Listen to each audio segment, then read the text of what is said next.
Alright, this might be an uncomfortable idea. I've used iPhones for the past 15 years, but today I have the chance to do something I've never done before. I'm turning off my iPhone 17 and replacing it with this, the Google Pixel 10 Pro. First things first, what's inside the box? First thing you notice, the packaging is actually kind of a mix. On the outside, you've got this clean, colorful sleeve with a Pixel branding and product image. It looks modern, minimal, definitely premium. But once you slide that off, it's a completely different story. Inside it's just a plain brown box. No glossy finish, no plastic. It feels very raw, very recycled. And honestly, you can tell Google is really leaning into sustainability here. Lifting the lid, there it is, the Pixel 10 Pro. Right on top, no unnecessary layers. And I actually kind of like that. Putting that aside for a second, let's see what's else inside the box. Underneath, things stay pretty minimal. You get a USB-C to USB-C cable, which at this point is pretty standard. Then there's a small envelope with some paperwork. Quick start guide, warranty, the usual stuff that most people probably won't read. And of course a SIM eject tool. And that's literally it. No charging brick, no headphones, no extras. It's very stripped down, but at the same time it doesn't feel cheap. Alright, first impressions. The moment you pick it up, the first thing you notice is the weight. Coming from the iPhone 17, which sits at around 177 grams, this feels noticeably heavier at about 207 grams. It's not uncomfortable, but you definitely feel it. It gives the phone a bit more presence, a bit more substance. And then there's the back. Google went with a matte finish here, and it feels really good. It's smooth, but at the same time surprisingly grippy. Not slippery at all, which is something I always worry about with glass phones. It almost has this soft, slightly textured feel that makes it easier to hold on to. Now the sides are a completely different story. They are rounded and high gloss polished, which means, instant fingerprint magnet.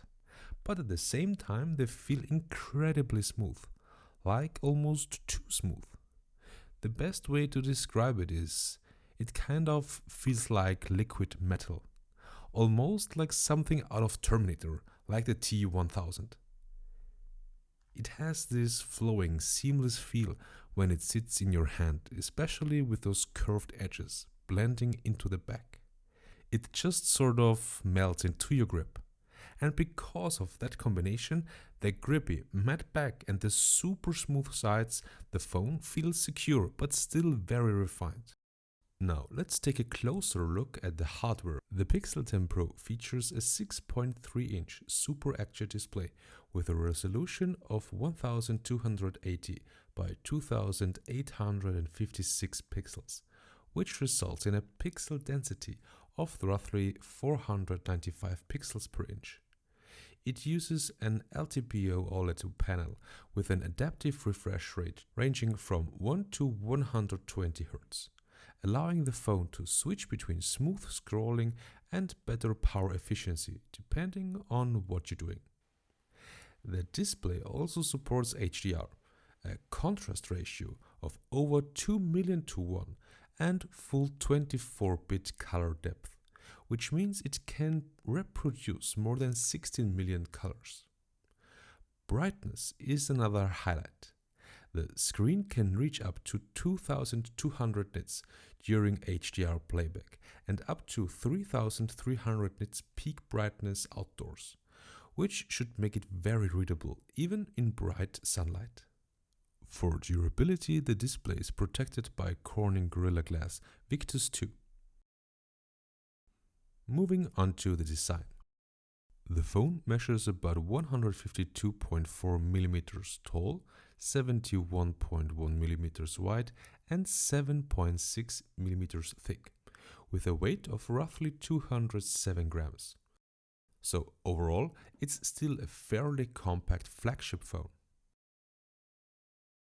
Inside the device is the new Tensor G5 processor developed by Google and manufactured by TSMC using a 3 nanometer process. The chip features one high-performance core, 5 mid-performance cores and 2 efficiency cores, designed to balance performance and battery life. Google has also improved thermal management so the processor can maintain higher performance without throttling as quickly. The phone comes with 16 GB of RAM and storage options ranging from 128 GB all the way up to 1 TB. The Model I here comes with 256 GB of internal storage. For battery life, the Pixel 10 Pro includes a 4870 mAh battery, and according to Google, it should last more than 24 hours in typical use. Charging is supported through 30-watt wired fast charging, which can bring the battery to around 55% in about 30 minutes. The phone also supports wireless charging with Pixel Snap, which is Key 2 certified and can deliver up to 15 watts. That also means many MagSafe style accessories will work with the Pixel. To unlock the phone, you can use either an ultrasonic fingerprint sensor under the display or face unlock. Now let's talk about the cameras, which have traditionally been one of the biggest strengths of Pixel phones. The Pixel 10 Pro features a triple camera system on the back. The main camera uses a 50 megapixel octa-PD sensor with an aperture of 1.68, an 82-degree field of view and a 24mm equivalent focal length. The ultra-wide camera features a 48 megapixel quad PD sensor, an 1.7 aperture and a 123-degree field of view, which corresponds to an 11mm equivalent lens. The ultra-wide camera features a 48 megapixel quad PD sensor, an 1.7 aperture and a 123-degree field of view, which corresponds to an 11mm equivalent lens. The telephoto camera also uses a 48 megapixel sensor with optical image stabilization and 5 times optical zoom, equivalent to a 112mm lens, with optical quality zoom levels at 0.5, 1, 2, 5 and 10 times. On the front, the phone includes a 42 megapixel front-facing camera with autofocus. For video recording, the rear cameras can capture up to 8K video at 24 or 30 frames per second, enhanced by Google's Video Boost processing. It also supports 4K recording at up to 60 frames per second, along with features such as night side video, 10-bit HDR recording, cinematic blur, cinematic stabilization and slow motion recording up to 240 frames per second. Now let's talk about the software, because this is where things really start to feel different. The Pixel 10 Pro runs on Android 16, and Google is continuing with its material design language, but now it evolves into something they call Material 3 Expressive. Buttons are bigger, more playful, animations feel softer and more fluid. Now another reason to switch to the Pixel is AI. Google is pushing this hard on the Pixel 10 Pro, and there are actually a lot of features built into the system. For example, there is something called Magic Queue. It basically looks at what you're doing across apps, like messages, calendar, emails, and then gives you relevant information automatically in the moment. Then there's real-time voice translation, which can actually translate calls live and even keep your voice and tone. The camera is also heavily AI driven. You've got things like a 100 times zoom that uses AI to generate detail, a camera coach that helps you frame better shots,